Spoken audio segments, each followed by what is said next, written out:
ఈరోజు ఖమ్మంపాడు ప్రచారానికి వచ్చినట్టు లేదు.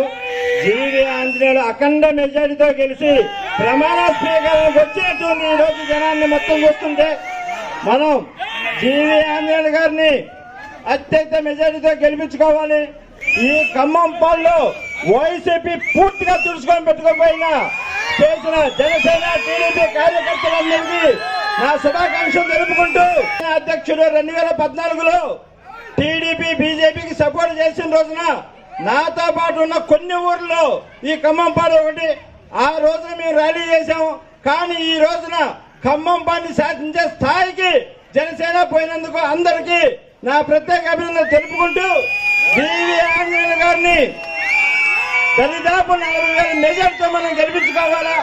అలాగే లావు కృష్ణదేవ్ గారి ఎంపీ అభ్యర్థిని కూడా ఎక్కువ మెజార్టీకి తేవాలని కోరుకుంటూ సెలవు తీసుకున్నాడు. జై జనసేన, జై టీడీపీ.